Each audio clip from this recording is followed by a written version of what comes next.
কোনো ব্যক্তির মৃত্যুর পর তার রূহ যখন ফেরেশতা নিয়ে যায় তখন আকাশে কি ঘটে? সেই ব্যক্তির রূহ সর্বপ্রথম কোন দুনিয়ায় গমন করে? এই বিষয়ে হযরত মুহাম্মদ সাল্লাল্লাহু আলাইহি ওয়াসাল্লাম বলেছেন, যখন একজন মুমিন ব্যক্তির মৃত্যুর সময় ঘনিয়ে আসে তখন জান্নাত থেকে ফেরেশতা নেমে আসেন।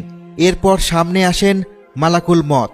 তিনি হলেন মৃত্যুদূত, মৃত্যুর ফেরেশতা। কাউকে বা কিছুকেই ভয় পান না। যেই ব্যক্তি মৃত্যুবরণ করবে তার মাথার পাশে গিয়ে তিনি বসেন এবং বলেন, হে প্রশান্ত আত্মা, তুমি তোমার পালনকর্তার নিকট ফিরে যাও।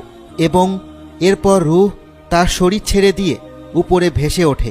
ঠিক যেভাবে বোতলের মুখ থেকে এক ফোঁটা পানির বিন্দু বেরিয়ে আসে। রূহ চায় শরীর থেকে বেরিয়ে না আসতে, কিন্তু ফেরেশতাগণ তার হতে দেয় না। চোখের পলকে রূহকে ধরে ফেলেন তারা, যাতে করে রূহ কোনোভাবে মাটিতে পতিত না হয় বা অন্যথা কিছু হয়। অতঃপর সেই রূহটি নিয়ে তারা জান্নাতের দিকে চলে যায়। যে কোনো মুমিন বান্দার রূহ নিয়ে যাওয়ার সময় ফেরেশতাগণ অবাক হন, কি সুন্দর এই আত্মা। তারা বলেন, সে এত সুন্দর, এত সুন্দর। তারা সেই রূহ নিয়ে যখন প্রথম জান্নাতে প্রবেশ করতে যাবে তখন বলবে, দরজাটি খোলা হোক। এরপর দরজা খুলে যাবে এবং সেই রূহকে স্বাগতম জানাবে। সপ্তম জান্নাতে প্রবেশ করতে করতে আল্লাহ তাআলা বলবেন, আমার এই বান্দার সমস্ত ইতিহাস জান্নাতে সর্বোচ্চ স্তরে লিখে ফেলো। এরপর তাকে পুনরায় পৃথিবীতে পাঠিয়ে দাও। পৃথিবী থেকেই তাকে পুনরুত্থান করব আমি। এরপর এই আত্মা পুনরায় তার শরীরে প্রবেশ করে। এর মধ্যে দেহটিকে কবরে শায়িত করা হবে। তারপর দুইজন ফেরেশতা মুনকার নাকির আসবেন সেই মৃত ব্যক্তিকে তিনটি প্রশ্ন করতে। তোমার রবকে, তোমার দিন কি, এবং মহানবী সাল্লাল্লাহু আলাইহি ওয়াসাল্লামকে দেখিয়ে জিজ্ঞাসা করা হবে, এই ব্যক্তিকে? একজন মুমিন ব্যক্তির সাথে এই প্রশ্ন উত্তর আদান প্রদানের সময়টি বেশ দারুণ হবে। তবে একজন অবিশ্বাসী বান্দা যার ঈমান শক্ত ছিল না, তার মৃত্যু কিভাবে হবে? তার আত্মার সাথে কি কি করা হবে? সেই ব্যাপারেও প্রিয় নবী সাল্লাল্লাহু আলাইহি ওয়াসাল্লাম বলেছেন, এই ধরনের ব্যক্তির মৃত্যু সুখকর হবে না।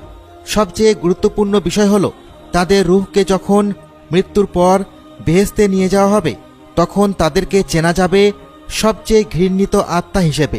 সেখানে থাকা পূর্বে রূহগুলো বলবে, এগুলো কেমন বেমানান আত্মা, এ কেমন বিচ্ছিরি জিনিস আনা হয়েছে, এ কেমন নোংরা জিনিস আনা হলো। তারা বলবে, যত বিচ্ছিরি নাম আছে সেগুলো দ্বারা তারা সম্বোধন করবে এই রূহগুলোকে। তাদেরকে যখন প্রথম বেহেশতে নিয়ে যাওয়ার জন্য দরজা খুলতে বলা হবে তখন তা খুলবে না। এতে প্রিয় নবী বলেছেন, জান্নাতের দরজা তাদের জন্য কখনোই খোলা হবে না। তারা ততদিন জান্নাতে প্রবেশ করতে পারবে না যতদিন না একটি উট একটি সুইয়ের ছিদ্র দিয়ে প্রবেশ করতে পারবে, আর তা কখনোই সম্ভব নয়। এরপর আল্লাহ তাআলা বলবেন, তার নাম জাহান্নামের সর্বনিম্ন স্তরের জন্য লিপিবদ্ধ করা হোক।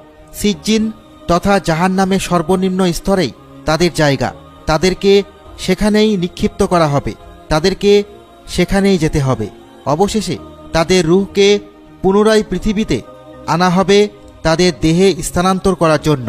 এরপর কবরে তাদেরকে একইভাবে প্রশ্ন করার জন্য অদ্ভুত অবয়ব ধারণ করবেন মুনকার নাকির। তাদেরকে বসানো হবে এবং সেই তিনটি প্রশ্ন করা হবে, তোমার রবকে? সে উত্তর দিতে পারবে না। তাদের মধ্যে কোনো ভয়ও থাকবে না। অতঃপর আসবে তাদের জন্য সবচেয়ে ভয়ঙ্কর পরিস্থিতি। তারা কেমন উত্তর দিবে এই ব্যাপারে প্রশ্ন করলে মহানবী সাল্লাল্লাহু আলাইহি ওয়াসাল্লাম বিশ্লেষণ করে বলেন, কবর হচ্ছে মানুষের মৃত্যুর পরের জীবনের প্রথম ধাপ। এই সময়টাতে সে একজন মুমিন হিসেবে ভালো সময় পার করুক বা ঈমানহীন ব্যক্তি হিসেবে খারাপ সময় পার করুক, তার রূহ সেখানে সব সময় অবস্থান করবে না। তারা তাহলে জান্নাত বা জাহান্নামে যাওয়ার পূর্বে কোথায় থাকবে? পুনরুত্থাপনের পূর্বে তারা কোথায় থাকবে? মূলত একজন মানুষ কেমন ছিল তার উপর নির্ভর করে। রূহগুলো হয়তোবা জান্নাতের মাঝ বরাবর থাকবে, অথবা জান্নাতের দরজায়, অথবা জান্নাতের চারপাশে। আর যারা কাফির ছিল তাদের সাথে কি হবে? হযরত মুহাম্মদ সাল্লাল্লাহু আলাইহি ওয়াসাল্লাম এই ব্যাপারে একটি গুরুত্বপূর্ণ স্বপ্ন দেখেছিলেন। তিনি স্বপ্নে দেখতে পান এক ব্যক্তি যে সবসময় মিথ্যা কথা বলতো, তার মুখের দুই পাশ টেনে ধরে দুই দিকে আটকানো হয়েছে। আর একজনের মুখকে পাথর দ্বারা চূর্ণ বিচূর্ণ করতে দেখা গিয়েছে। আর একজন ব্যক্তি যে নামাজ আদায় করত না, তার মাথাকে পাথর দ্বারা চূর্ণ বিচূর্ণ করতে দেখা গিয়েছে। আর যারা সবসময় ব্যভিচারে লিপ্ত ছিল, তাদেরকে ফুটন্ত আগুনে নিক্ষেপ করতে দেখা গিয়েছে।